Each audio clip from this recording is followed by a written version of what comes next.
Please click the subscribe button to empower us to continue making more video. Thank you very much. Alright, so we're going to get our first look into the ads manager that we had newly created. And at this point, make sure that you have already accomplished the following steps. And that is, you had created a business manager account, and that's why we're seeing this. You had also created your ad account, and that's why we're seeing this. You had also added your payment method, and you have at least added one page, whether it's a page that you already have or a page that we have newly created, such as this one. So what we're going to do now is that we're going to take our first look into the ads manager account. So how do we enter the ads manager account is by clicking on this, or you can even click on the ads manager on the left here. So it all goes to the same place, all right? So this is the place where you're going to create your campaigns and advertise from. So as a brand new account, you're not going to see anything here whatsoever. And if you are an absolute beginner, then you might be thinking like, what am I looking at right now? So don't worry, I'm just going to guide you through every step of the way and make sure that by the time we're done with this video or the entire training, you will have a clear understanding of how Facebook advertising works. So in this video, I'm going to teach you how to configure your ads manager column first. So I'm not going to talk about the campaigns. I'm not going to talk about ad set or ads. I'll cover that in another video. But right now, it's important that we see the details or the data that we want to see. So normally by default, you will be seeing this thing called columns performance. And yes, it's a bit hard to imagine right now because we haven't run anything whatsoever. We haven't created anything just yet. But I want us to get off on the right foot and a right start. So what we're going to do is follow my lead here, okay? Just follow me closely. Click on columns performance, and you're going to see that there are many types of data that you can actually see. But we're not going to use any of this. We're going to do it things our way, all right? Click on customize columns. And okay, for absolute beginners, this might seem rather overwhelming. It might seem a little bit crazy. I remember when I did this the first time, I was overwhelmed as well. But follow me closely, all right? Follow me closely. Now, I'm doing this with the intention that we are going to be tracking the number of leads, but you can also use this to track like purchases or completed registration or any other things you want to see, all right? Right now, what we're going to do is that on the right column here, we're going to click X on every single item here, okay? We're going to click X, which basically means it removes the column, and now we're just left with one column called the campaign name. Now this is the only thing that cannot be removed. So I'm going to share with you the metrics or the columns that I normally view, so follow me closely. The first thing we're going to have a look at is the ad set delivery, okay? We'll click ad set delivery. Basically this explains the status of the campaign. Is it in review? Is it rejected? Is it active? Is it completed? We will know. All right, so that's called ad set delivery. The next thing we're going to add is budget. All right, so you might notice that I'm typing the search up here because if you scroll all the way down, there's a lot of things to look at. And I'll be very frank, even I do not know every single item that is over here, but it just goes to show that you don't have to be an expert in everything on Facebook. You only need to know enough how it works and start getting results. So one quick way is to just go to search, type in the word budget.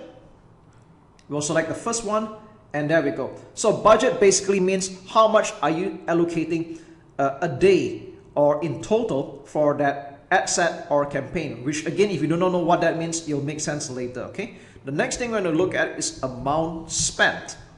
All right, amount spent. Now the difference between budget and amount spent is basically budget is how much are you going to set aside in a day. Amount spent is how much money have you spent so far, whether today, yesterday, or the last 7 days, or whichever time window you're going to put afterwards. All right, not to worry again, all this will be explained to you in due time. All right, so that's the difference between budget and amount spent. The next thing we're going to look for is we're going to look at impressions, okay? We're going to type in the word impressions. There's quite a few here. We'll select the first one, and then we're going to select the next one called CPM. So CPM stands for cost per 1,000 impression. So what does impression mean? Now, when someone scrolls down their Facebook newsfeed or Instagram for that matter, and they pass by your advertisement, now whether they are aware of it or not, that counts as one impression. And if someone scrolls by it the second time, that counts as 2 impressions. even though it might come from the same person. So cost per 1,000 impression basically indicates how much are you spending for reaching up to 1,000 impressions or 1,000 people scrolling. All right, that's what it means. Now I want you to know that there's a difference between the word impression and the word reach. So reach is how many people is this advertisement reaching out to. All right, impressions on the other hand can mean that the same person can actually view your advertisement more than once. All right, so I'll give an example here. If you are getting 1,000 reach, it basically means that 1,000 people have at least seen your ad once. All right, impression on the other hand would mean that how many times has it been viewed. So it might actually be 500 people viewing the same advertisement twice. So 500 times 2 would mean 1,000 impressions. So I'm just using that as an example to illustrate the difference between reach and impression. Now, personally, I will not include reach here because I think that's not so important. We're just going to leave it with impressions and cost per 1,000 impression. I'm also going to explain to you slowly that depending on which country or which audience you're targeting, typically if you are targeting countries such as the United States, European Union, United Kingdom, Australia, Canada, or countries that are considered as tier 1 countries, you'll be fortunate if you're getting $40 or below for cost per 1,000 impressions. So I'm just using this as a benchmark. On the other hand, if you're aiming for Asian countries or Southeast Asian countries, it is possible to get $10 or below for the CPM. All right. Now, don't be too obsessed with the cost per 1,000 impression. I'm just giving you as a benchmark on what to look out for, because at the end of the day, the most important metric is the cost per result, as in like cost per lead, cost per purchase. That to me is the most important metric to look at, which we're going to get to afterwards. Next thing we're going to add, okay, is link clicks. So you can see there's quite a number of choices here. We're going to click the first one, link clicks, and CPC, cost per link click. That means how many people are clicking on your post or the link in your Facebook ad, okay? And how much does it cost to actually get them to do it? So for example, if you spend $100 and you get 100 clicks, that means you're spending $1 a click to have people visit your website from your Facebook advertisement, okay? So that's what we're looking at right now. And this is important to an extent, not so much about the cost per click, but more like sometimes when you're doing a split test, you want to make sure that enough people are clicking on your website to make a decision. So some people make the mistake of removing their advertisement a little bit too soon. They say it's not performing after quite some time, but they realize that not even 100 people have visited their website. So normally for me, when I do a split test, I want to make sure that at least 100 people have been to my website to determine the conversion rate, because it's a lot better to determine after at least 100 to 200 or even a few hundred people visit your website compared to someone who's like, you know, you've only got like 20-30 clicks and you decided that the campaign was a failure. Okay, so you don't want to be jumping to conclusions like that. All right, next we're going to go with this thing called CTR. Okay, CTR stands for click-through rate. So we're going to select two types: CTR in bracket link click-through rate and CTR all. So you might be wondering, what is the difference between these two? So click-through, or in bracket link click-through rate, is basically someone who has clicked on the link or the post in your Facebook ad. Okay, so normally I would like to aim for 1% and above. So if 1% and above, it means that people are clicking on your advertisement, people are noticing it. For every 100 cold audience, at least one person is clicking on the ad, and to me that's considered good. If you're doing a 1.5% to 2% and above, then you're doing rather phenomenal.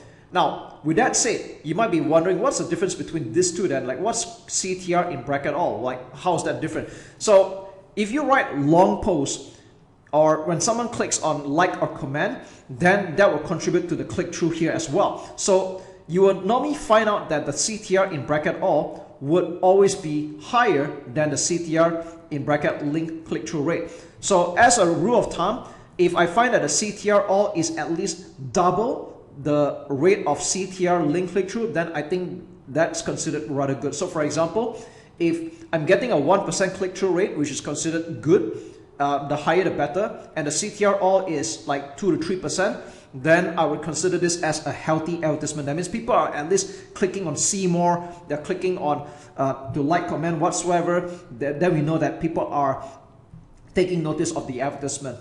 Okay? So, now all these are fine and dandy, but like I said earlier, the most important thing is always the results. So if you are running a lead generation campaign, we will type in the word leads. Okay, we'll click on total and cost. Alright, so you might notice in leads here, there's website leads, offline leads, on Facebook leads. We don't need that. We'll just uncheck all of this. Alright, we'll uncheck all of this because you only want to see what kind of leads we're getting at the end of the day and the cost per lead. So if you're running a lead generation campaign, this will be the most important metric compared to the others. Alright, so for example, if you spend $100 and you got 50 leads, that means you're spending $2 a lead right now. Okay, it's as simple as that.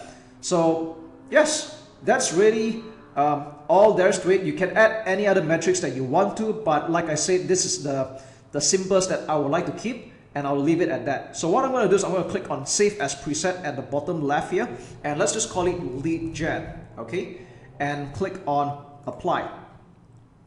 So every time we create a campaign, we'll view it based on the budget, amount spent, impressions, cost per 1,000 impression, link clicks, CPC, which means cost per link click-through rate, CTR, leads, and cost per lead.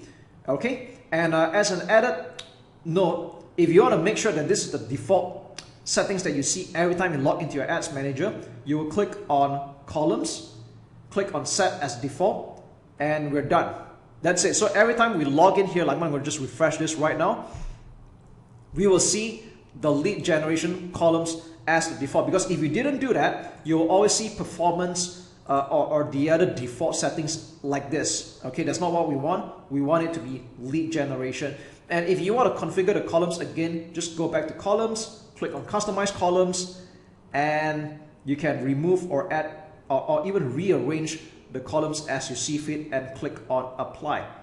Yes, that's really all there is to it. Okay, so I just want to set you off on the right track, and I'll see you in another video. Please click the subscribe button to empower us to continue making more video. Thank you very much.